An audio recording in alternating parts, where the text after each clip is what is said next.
অতীতের এক ছায়া দুর্জন সাভাবত আর বর্তমানের এক প্রেমিক রবি যোশী। এদের মধ্যে কে ছিল যে চাঁদনি পরমার ওরফে প্রিয়াঙ্কাকে এই পৃথিবী থেকে সরাতে উঠে পড়ে লেগেছিল, যখন চাঁদনি নিজেই এই পৃথিবীতে এক নতুন প্রাণের জন্ম দিতে চলেছিল? দেখা যাক এই কেসের দ্বিতীয় তথা শেষ ভাগ, ক্রাইম পেট্রোল সতর্ক। দুর্জন সাভাবত মানে বিয়ে ভাঙার পরেও এর সাথে চাঁদনির নিশ্চয়ই কোনো সম্পর্ক ছিল। কিন্তু 6 বছর আগে ভেঙেছিল বিয়েটা। বিয়ে ভেঙেছিল কিন্তু সম্পর্ক নয়। আশীর্বাদের 1 বছরের মধ্যে সম্পর্ক আরো মজবুত হয়। দুর্জন সাভাবত চাঁদনির জীবনে অতীতের ছায়ার মতো ছিল, যে ছায়াকে সরানো সম্ভব। কিন্তু এইরকম কি করে হতে পারে স্যার? এমনটাই হয়েছে। শুধু আমাদের এখন এটাই খবর নিতে হবে যে চাঁদনি যে আরেকটা নাম্বার ইউজ করত, সেই নাম্বারটা দুর্জন সাভাবতের নামে রেজিস্টার কেন? স্যার, যতটা আমার মনে পড়ছে, বিয়ে ভেঙে যাবার পর ওর সাথে আর চাঁদনি দেখাই করেনি। বিয়েটা এমনি এমনি ভাঙেনি, তুমি এটা ভেঙেছো। কিন্তু তুমি ওদের সম্পর্ককে ভাঙতে পারোনি। চাঁদনি যে আরেকটা মোবাইল নাম্বার ইউজ করছিল, সেটা চাঁদনি আর দুর্জনের সম্পর্কের প্রমাণ। সাহেব, এটা কিভাবে সম্ভব সাহেব? আমার কাছে ওর এই নাম্বারটাই রয়েছে। আমাদের অনেকবার কথা হয়েছে সাহেব। আর প্রিয়াঙ্কার মৃত্যুর সাথে আমার কোনো লেনা দেনা নেই, সত্যি বলছি সাহেব।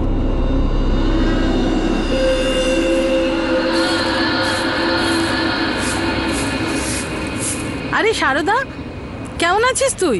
ভালো আছি পুষ্পাদি। দুর্জন দাদা অনেকদিন ধরে গ্রামের বাইরে আছে না? হ্যাঁ, উনি বাইরে গেছেন। এখনো ফেরেননি? না, ফেরেনি এখনো। কি এমন কাজ যে বউ বাচ্চা থেকে এত দূরে থাকবে? আচ্ছা, কথা টথা হয় তো তোর সঙ্গে?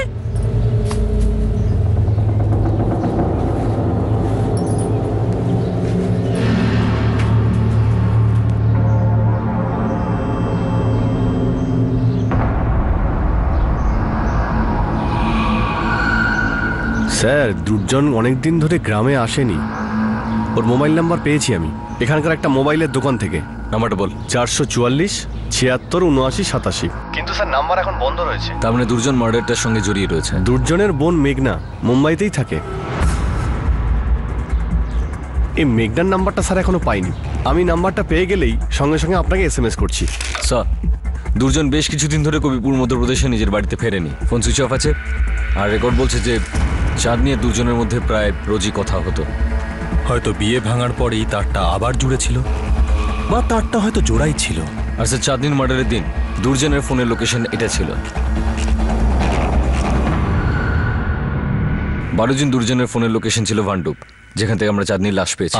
আর চাঁদনির ফোন নাম্বার, দুর্জনের নাম্বার, আর দুর্জনের নামে নেওয়া চাঁদনির নাম্বারটা, 3টে ফোন নাম্বারের লাস্ট লোকেশন ভান্ডুপ ছিল। আর 3টেই একই সময় ভান্ডুপে সুইচ অফ করা হয়েছে। আমি শিওর দুর্জন সাভাবত 100% এই কেসে জড়িত। আর মনে হয় বেটা পালিয়েছে। আর স্যার, চাঁদনির আরেকটা নাম্বার যেটা দুর্জনের নামে রয়েছে, সেটার অ্যাড্রেস পেয়েছি, সেটাও ভান্ডুপে। Sir, move.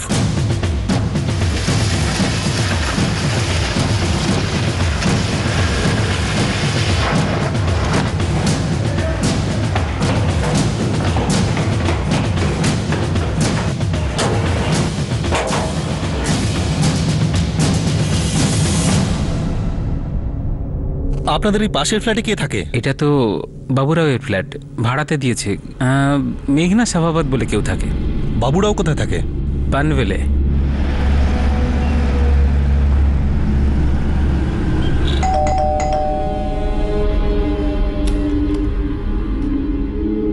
বলুন। বাবুরাও আপটে? আমি বাবুরাও আপটে। আপনার ভাড়াটে মেঘনা সাভাবত কোথায় আছে? উনি তো আমার ভান্ডুপের ফ্ল্যাটে থাকেন।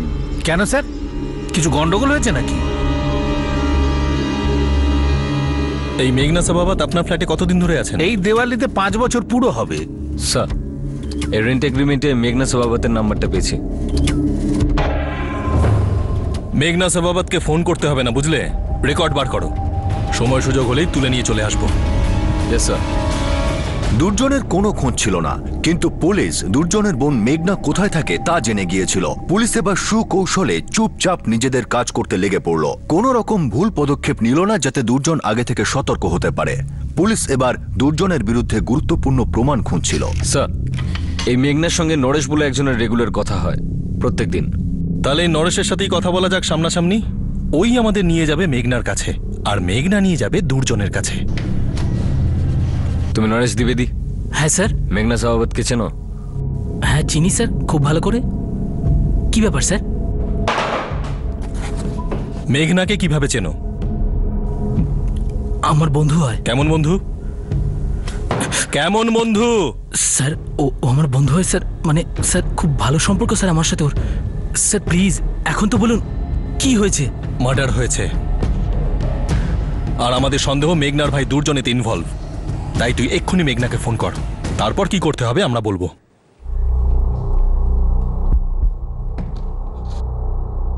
আর যদি বাড়ি ফিরতে চাস তাহলে ফোনটা লাগা আর কথা বল। ফোনটা কর, স্পিকার অন কর।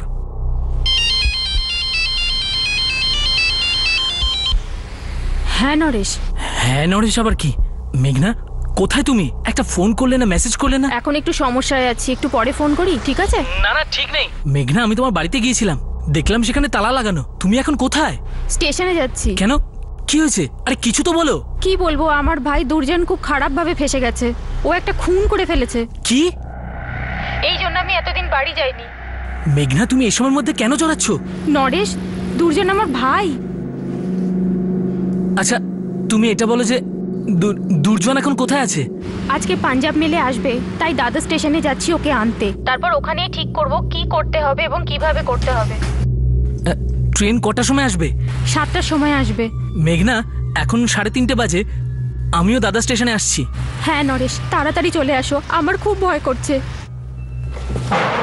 তার মানে ট্রেন আসতে এখনো 3 ঘন্টা বাকি আছে।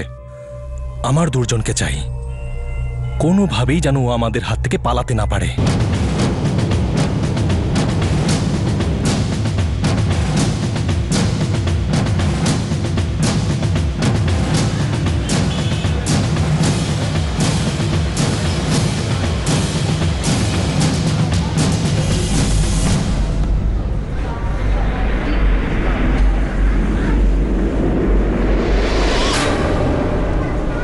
নরেশ তুই মেঘনাকে কন্ট্যাক্ট করবি, আর যখনই দুর্জন আসবে আমাদেরকে সিগন্যাল দিবি।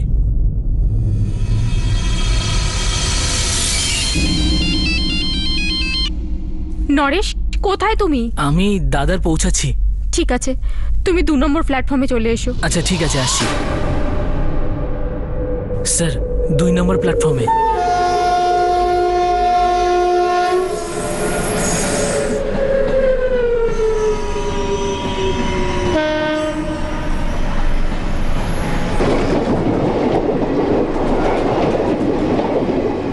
দুর্জন কোন বগিতে রয়েছে জানি না, কিন্তু আমি মেসেজ করে বলে দিয়েছি যে আমি কোথায় থাকবো, ও চলে আসবে এখানে।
একে?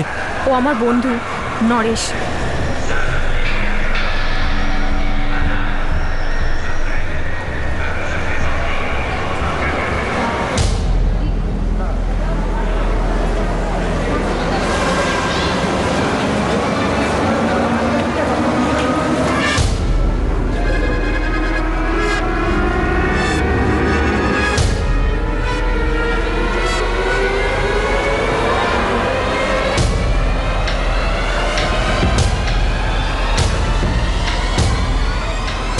পালানোর চেষ্টা করো না, খুব খারাপ হবে। নিয়ে চলো একে।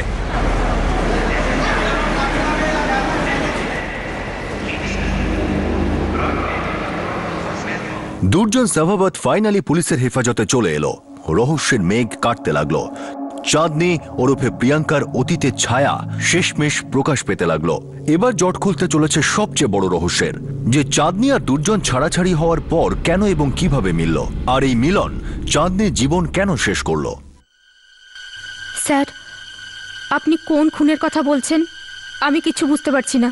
আমরা চাঁদনি পারমার ওরফে প্রিয়াঙ্কার মার্ডার কেসের কথা বলছি, যার 6 বছর আগে তোমাদের বাড়ির বউ হওয়ার কথা ছিল, আর যাকে 12 জুন তোমার ভাই দুর্জন মেরে দিয়েছে। এটা মিথ্যে স্যার। আমরা তোমার আর তোমার বন্ধু নরেশের ফোনে কথা শুনেছি। ও আমাদের সামনে বসে ফোন করেছিল। দেখ, 75% সত্যিটা আমরা কিন্তু জেনে ফেলেছি। প্রমাণও আছে আমাদের কাছে যে তুই চাঁদনিকে খুন করেছিস।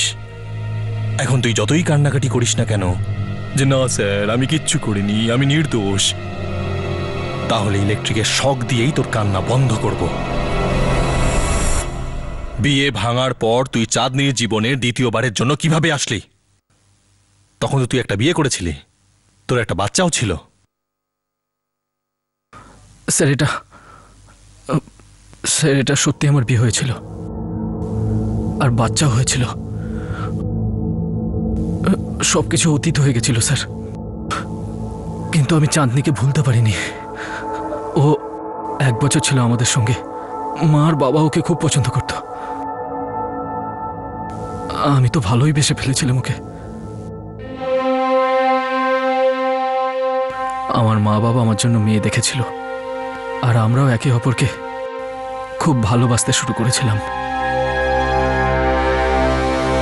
সম্বন্ধ ভাঙার পর আমার মনও ভেঙে যায় স্যার, টুকরো টুকরো হয়ে যায়। আমি নিজের অবস্থা জানতাম, কিন্তু চাঁদনি বেচারি।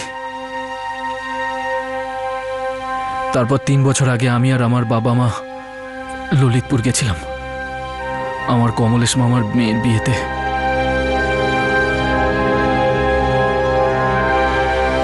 তখন আমি চাঁদনিকে আবার দেখতে পেলাম।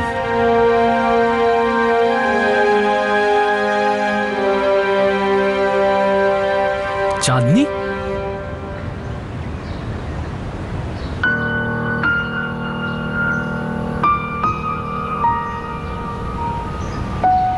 কেমন আছো দুর্জন? আমি ঠিক আছে, তুমি? ভালোই। এখনো তুমি এখানেই থাকো? মানে বিয়ে হয়নি? তোমার তো হয়ে গেছে নিশ্চয়ই। আমরা কোনো সম্পর্কে তখনও যাইনি। আমাদের ওপর কোনো চাপ ছিল না যে তখন আমরা একে অপরকে কিছু না বলার। কিন্তু সেদিনকে আমরা নতুন করে আবার প্রেমে পড়লাম। আমরা আসলে একে অপরকে অনেক আগে থেকেই ভালোবাসতাম, শুধু সেদিন আমরা সেটা প্রকাশ করেছিলাম। যখন ও আমাকে বলেছিল ও মুম্বাইতে কি করে, তখন আমার মাথা খারাপ হয়ে গেল। মানে আমি আমার জীবনে সুখী ছিলাম না, আর না চাঁদনি ওর জীবনে। তাই তুই দেখা করতে মুম্বাই এলি? হ্যাঁ স্যার, মুম্বাইতে আমার বোন মেঘনা থাকে। বাড়ির লোককে বললাম যে আমি মেঘনার সঙ্গে দেখা করতে। আমি আমার জীবনে সুখী ছিলাম না, আর না চাঁদনি ওর জীবনে। তাই তুই দেখা করতে মুম্বাই এলি?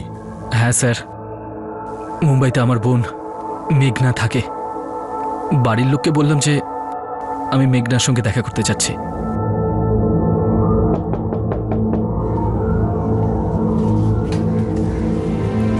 যখন আমাদের ললিতপুরে দেখা হয়েছিল, আমরা তখন একে অপরের নাম্বার নিয়েছিলাম।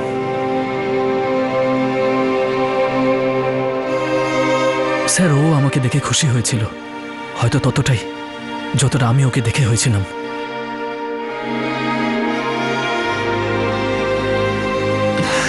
ভালো লাগলো তুমি এসেছো। আমারও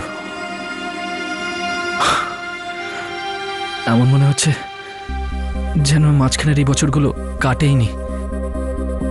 আমাদের সাথে যা কিছু হয়েছে সেসব কিছুই হয়নি।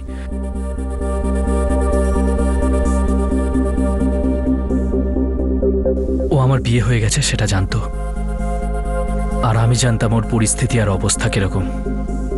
তাও আমরা একে অপরকে চাইতাম, প্রাণের চেয়েও বেশি চাইতাম। ভাগ্য আমাদের দ্বিতীয়বার এক করে দিয়েছিল। আমরা ঠিক করে নিই যে শুধুমাত্র মন যা বলবে সেটাই শুনবো। মার্ডার হঠাৎ করে কেউ করে না দুর্জন। তুই অসময়ে চাঁদনি জীবনটা শেষ করে দিলি, আর তার সাথে ওর পেটের বাচ্চাটারও। তুই হয়তো চাঁদনির জীবনে ফিরে এসেছিলি দুর্জন, কিন্তু তুই চাঁদনিকে সম্মান সে ইজ্জত দিতে পারিসনি যেটা চাঁদনি তোর কাছ থেকে চেয়েছিল।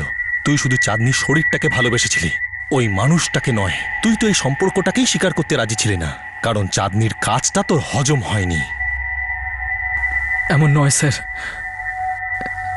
যখন দ্বিতীয়বার চাঁদনির সঙ্গে দেখা করলাম আমি জানতাম ও কি কাজ করে।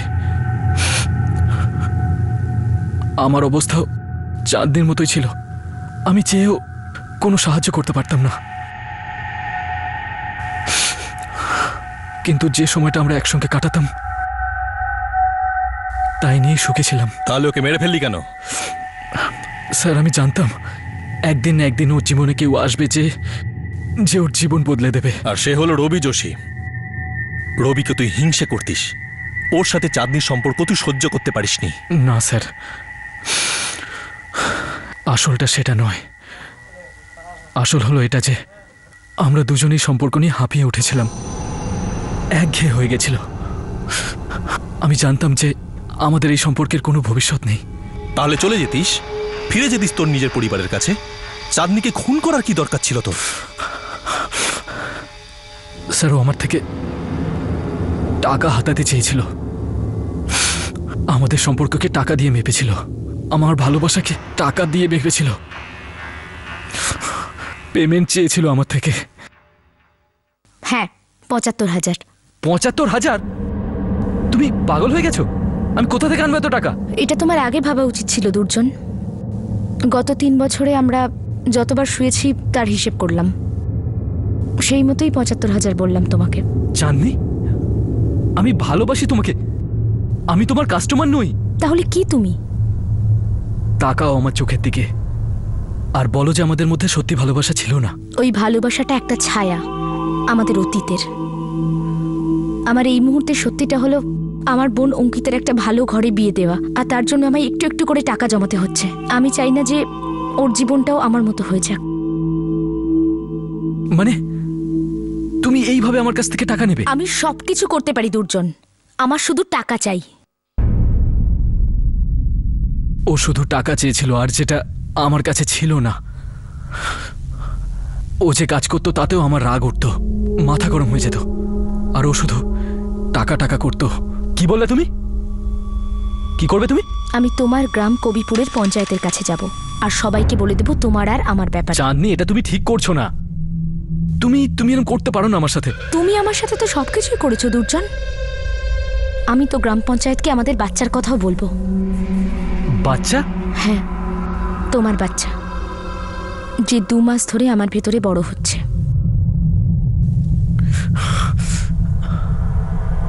হ্যালো চাঁদনি, আমার কথা শোনো। আমি এক্ষুনি ট্রেন ধরে মুম্বাই আসছি, আর আমরা বসে কথা বলছি।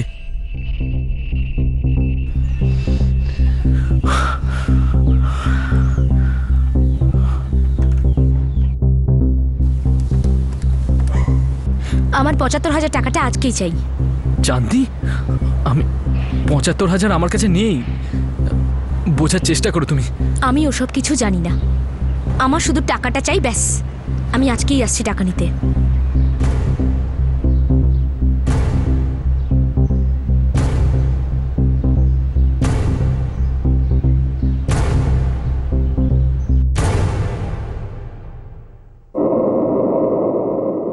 সেদিন মেঘনা বাড়িতে ছিল না, আর আমি বাড়িতে একদম একা ছিলাম।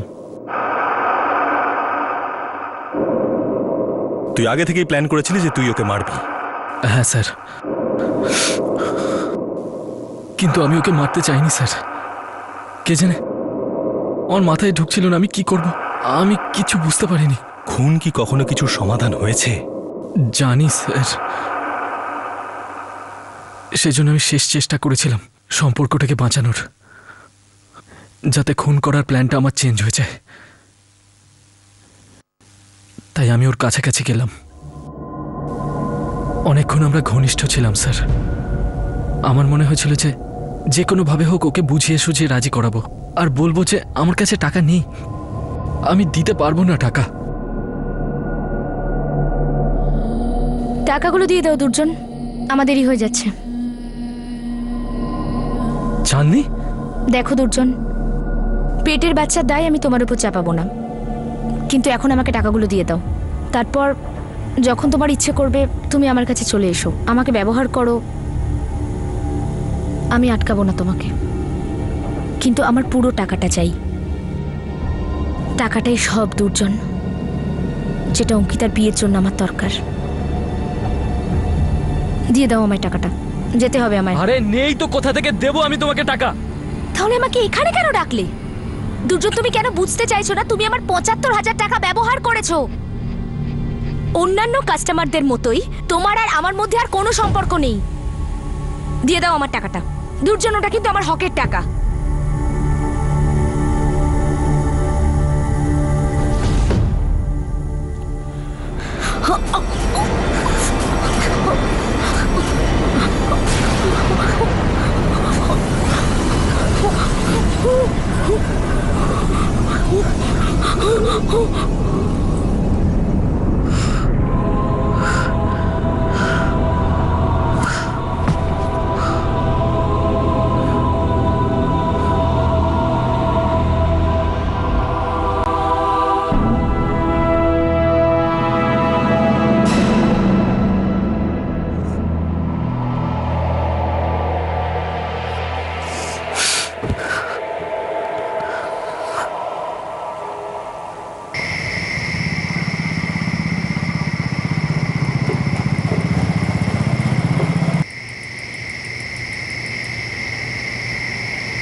চাঁদনির পেটে তোরই বাচ্চা ছিল রে দুর্জন। জানি স্যার।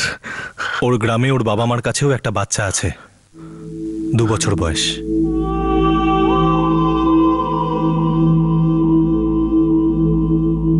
চাঁদনি ওকে রেখে এসেছিল, কিন্তু কখনো বলেনি বাচ্চাটার বাবাকে। আমার স্যার, আমার আর চাঁদনির বাচ্চা স্যার 2 বছর আগে মুম্বাইতে হয়েছিল। আমি বলেছিলাম চাঁদনিকে নষ্ট করে দিতে, কিন্তু চাঁদনি বলল না।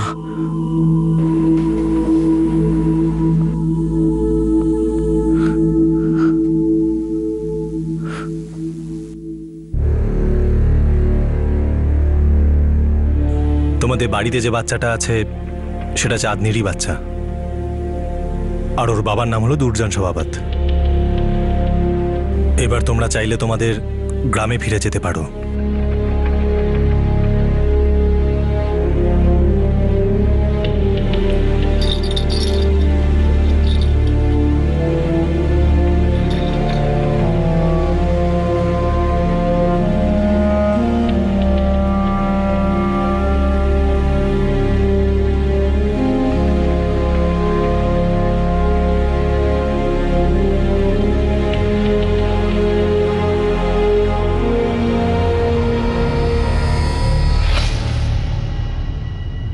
দুর্জন সভাবতের বিরুদ্ধে আইপিসির 302 ধারা অনুযায়ী মার্ডারের জন্য, 201 ধারা অনুযায়ী প্রমাণ লোপাটের জন্য, 315 ধারা অনুযায়ী শিশুকে জন্ম নেওয়ার থেকে রোখার জন্য, আর ধারা 316 অনুযায়ী প্রসূতি মাকে হত্যার ফলস্বরূপ ভ্রূণ হত্যার অভিযোগ দায়ের হয়েছে।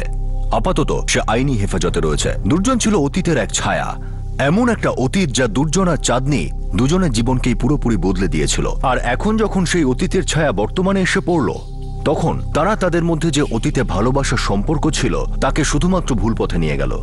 ভালোবাসা তো দূরের কথা, এরা শুধু ফায়দা খুঁজতে লাগলো। এই ছায়ায় চাঁদনিকে ফায়দা হওয়ার একটা সুযোগ এনে দিল, আর দুজনকে লোভ দেখালো যে এই সম্পর্ক তাকে স্ত্রী সুখ দিতে পারে বিয়ের বন্ধন ছাড়াই। কখনো কখনো অতীতের কোনো ভবিষ্যৎ হয় না, চাঁদনি আর দুর্জনের ভবিষ্যৎকে অতীতের ছায়াই শেষ করে দিল। চাঁদনি নিজের প্রাণ হারালো আর দুর্জন এবার জীবদ্দশায় রোজ মরবে। আমাদের আজকের এপিসোডের দ্বিতীয় কেসেও একটি মহিলার দেহ পাওয়া যায়, কিন্তু এই মৃতদেহটি খুব বেশি সময় ধরে বেওয়ারিশ বা বেনামি থাকেনি। একটি ছোট্ট মেয়ে ছিল যে বলছিল সে নাকি এই মহিলাটিকে চেনে, কিন্তু তা সত্ত্বেও এই কেসের অনেকগুলি না বলা বিষয় ছিল। আসুন দেখা যাক আমাদের আজকের দ্বিতীয় কেস।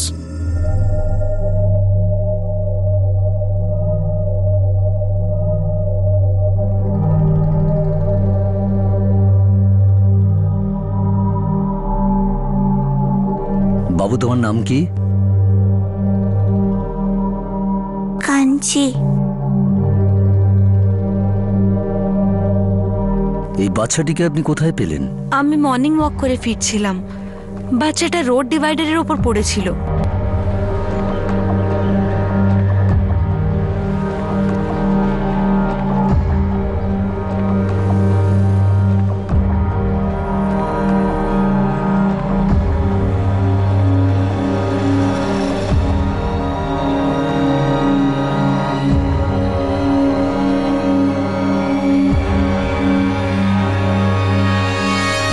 আমি ভয় পেয়ে গেলাম, আমি ভেবেছিলাম ও মরে গেছে। বাবু, বাবু চোখ খোলো। আমি একটু স্বস্তির নিঃশ্বাস ফেললাম, ও শুধু ঘুমিয়েছিল। কে তুমি বাবু? নাম কি তোমার? এখানে কি করে এসেছো? এখানে কেন শুয়ে আছো?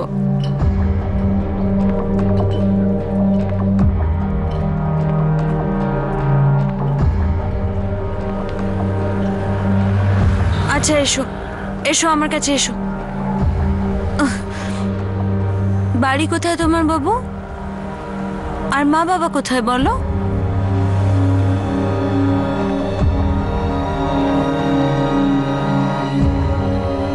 আমরা ওকে সঙ্গে সঙ্গেই এখানে নিয়ে এলাম স্যার। ফ্যামিলি থেকে কোনোভাবে আলাদা হয়ে রাস্তা ভুলে গিয়ে হয়তো।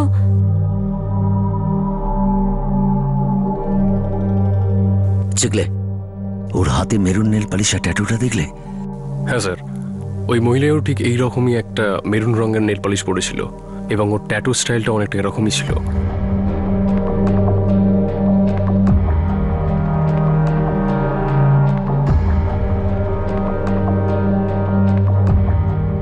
ওই মহিলার ছবি চাই। Yes sir.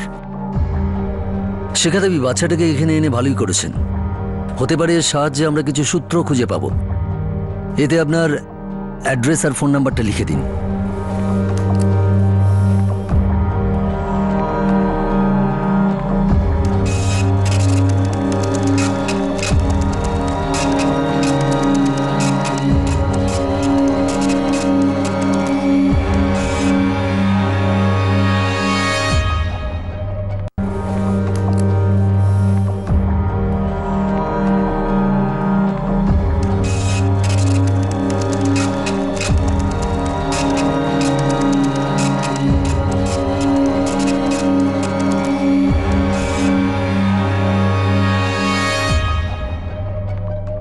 বাবু, একে চিনতে পারছো?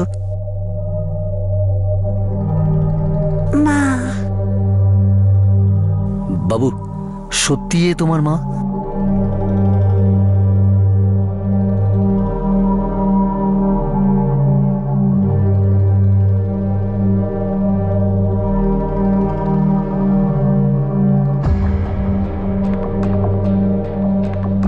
বাবু, তোমার মায়ের সঙ্গে কাল কিছু হয়েছিল? কাকা বলল মা ডাক্তারের কাছে গেছে। কোন কাকা শোনা? মা কোথায়? মা মা ডাক্তারের কাছে গেছে বাবা। এবার ঘুমো।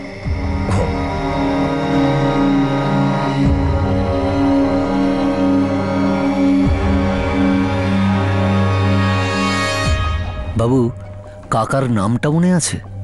আচ্ছা, তোমার বাড়ি কোথায়? কোথায় থাকো তুমি? আচ্ছা, তোমার বাবা কোথায়? বাবা? 5 বছরের ছোট্ট কাঞ্চি খুব কষ্টে 5টি শব্দ বলতে পেরেছিল। সে শুধুমাত্র তার মায়ের ছবি দেখে চিনতে পেরেছিল, যেটা আসলে তার মায়ের মৃতদেহের ছবি ছিল। এই মৃতদেহ সেদিনই সকালে পুলিশ পেয়েছিল, যেদিন সকালে কাঞ্চিকে একজন সচেতন নাগরিক শিখা দাস পুলিশ স্টেশনে সঙ্গে করে নিয়ে আসে।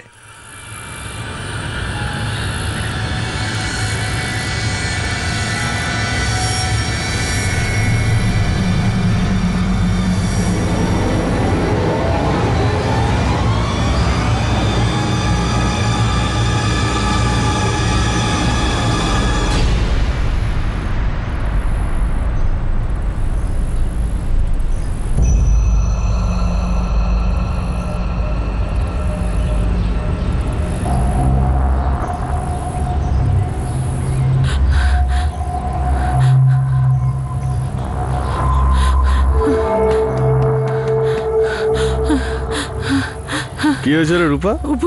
ভূত টুত দেখেছিস নাকি সকাল সকাল?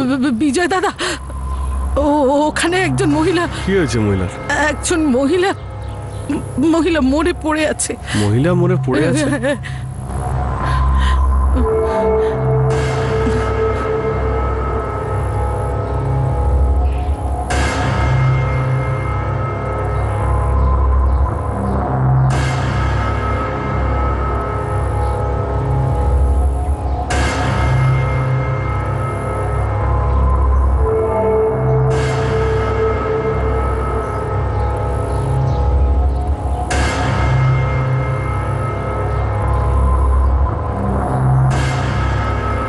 স্যার, মনে হয় ইনি আগে গয়না পড়তেন, কিন্তু এখন এনার গায়ে নেই।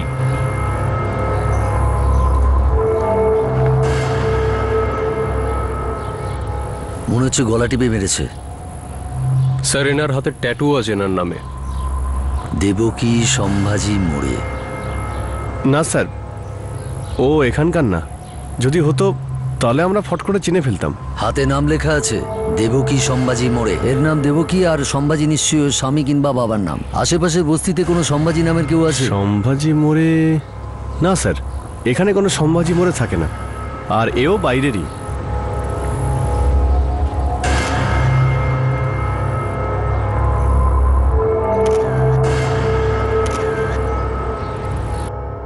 জ্যোতি, এই বাচ্চার খাওয়া দাওয়ার ব্যবস্থা করো। যতক্ষণ না পর্যন্ত বাড়ির লোকজনদের পাওয়া যাচ্ছে, আমাদেরই দেখাশোনা করতে হবে।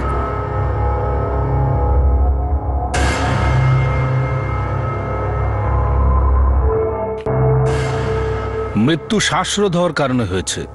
গলায় আঙুলের ছাপ পাওয়া গেছে। বয়স 30 বছরের কাছাকাছি। মৃত্যুর সময়? এই লাশ পাওয়ার 6-7 ঘন্টা আগে, কাল রাত 10টার কাছাকাছি। রাইট। হাতের ট্যাটু অনুযায়ী ওর নাম দেবকী সম্ভাজি মোড়ে। কাকতালীয় ব্যাপার ডক্টর। আজ সকালে মর্নিং ওয়াকে যাওয়ার সময় এক মহিলা ওর বাচ্চাকে দেখতে পায়। তার হাতেও এইরকমই ট্যাটু আর একই নীল পালিশ। আমরা বুঝতে পেরে বাচ্চাকে ওর ফটো দেখাই। বাচ্চা চিনতে পারে, বলে ওর মা। কিন্তু এছাড়া বাচ্চার আর কিছু মনে নেই। আর একটা কথা ইন্সপেক্টর, এই মার্ডারটা সেক্সুয়াল অ্যাসল্টের পরেই হয়েছে। ভিকটিমকে রেপ করা হয়েছে ইন্সপেক্টর। প্রাইভেট পার্টস ছাড়াও এই দেখুন, কাঁধেও ক্ষত রয়েছে এবং পায়েও।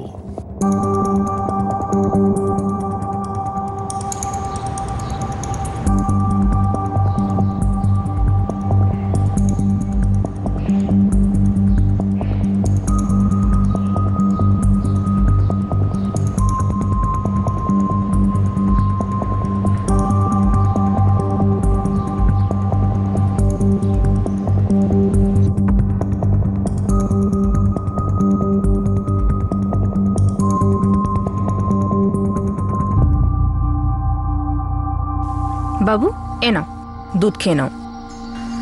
আচ্ছা, তুমি কি খাবে বলো? তুমি চিপস খাবে, চকলেট খাবে? বলো সোনা, কি খাবে? বাচ্চাটা ভীষণ সুইট গো, একদম ছোট্ট। ও তো এটাও জানে না যে পুলিশ ওর মায়ের লাশ পেয়েছে। ও এটাও জানে না যে ওর বাড়ি কোথায়। কথাও খুব কম বলে।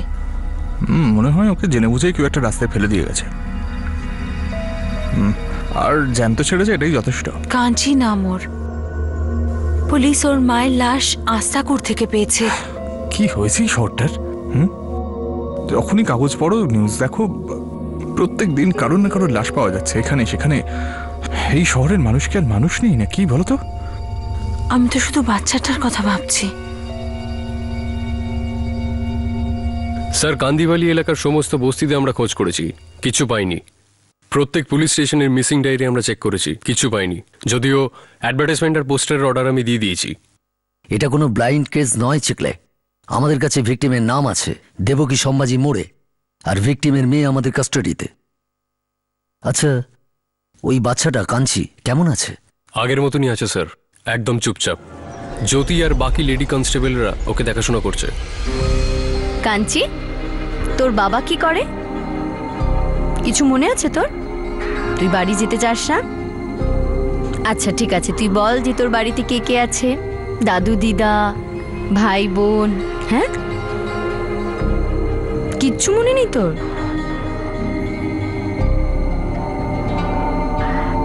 যে লোকটা কাঞ্চিকে ওখানে রেখে গিয়েছিল ও নিশ্চয়ই ওর বাবা নয়, না হলেও কাকা বলতো না।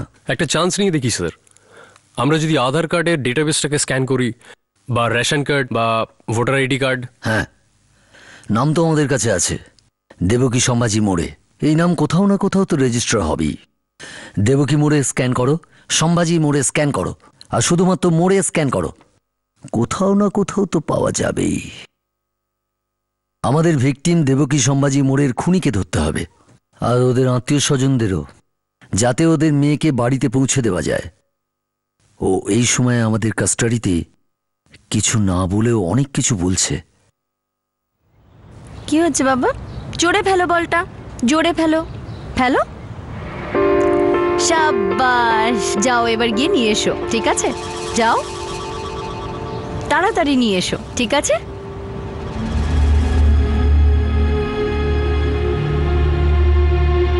তাড়াতাড়ি নিয়ে এসো।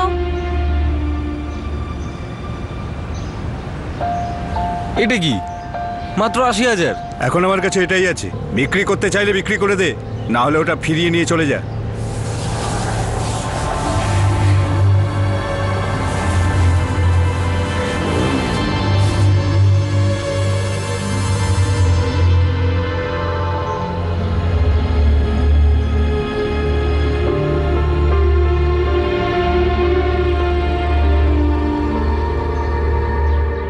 একদিন সকালে এক মহিলার দেহ পাওয়া যায়। সেই দিনই সকালে পুলিশ রাস্তায় ফেলে যাওয়া একটি 5 বছরের মেয়েকেও পায়। সেই মেয়েটির আঙুলে নেল পলিশ আর হাতে ট্যাটু করা ছিল, যেটা মৃতের হাতের নেল পলিশ আর ট্যাটুর সঙ্গে মিলে যাচ্ছিল। পুলিশের সন্দেহ হলো, আর তারা মেয়েটিকে সেই মৃতদেহের ছবি দেখালো, আর মেয়েটি সেই ছবি দেখে বলল যে সে তার মা। মৃতের হাতে নিজের নাম লেখা ছিল, দেবকী সম্ভাজি মোড়ে। দেবকীকে কেন খুন করা হলো? কে ছিল তার খুনি? এই প্রশ্নগুলো ছাড়াও আরো অনেক না বলা প্রশ্ন উঠে আসছিল, যার উত্তর দেবকীর 5 বছরের মেয়ে কাঞ্চির কাছেও ছিল না। কিন্তু পুলিশরা দৃঢ়বদ্ধ ছিল যে তারা সেই সমস্ত না বলা প্রশ্নের জবাব খুঁজে বের করবেই। একদিকে চ্যালেঞ্জ ছিল দেবকীর খুনিদের খুঁজে বের করা, আর অন্যদিকে দায়িত্ব ছিল একটি 5 বছরের নিষ্পাপ সরল মেয়েকে তার বাড়িতে পৌঁছে দেওয়ার।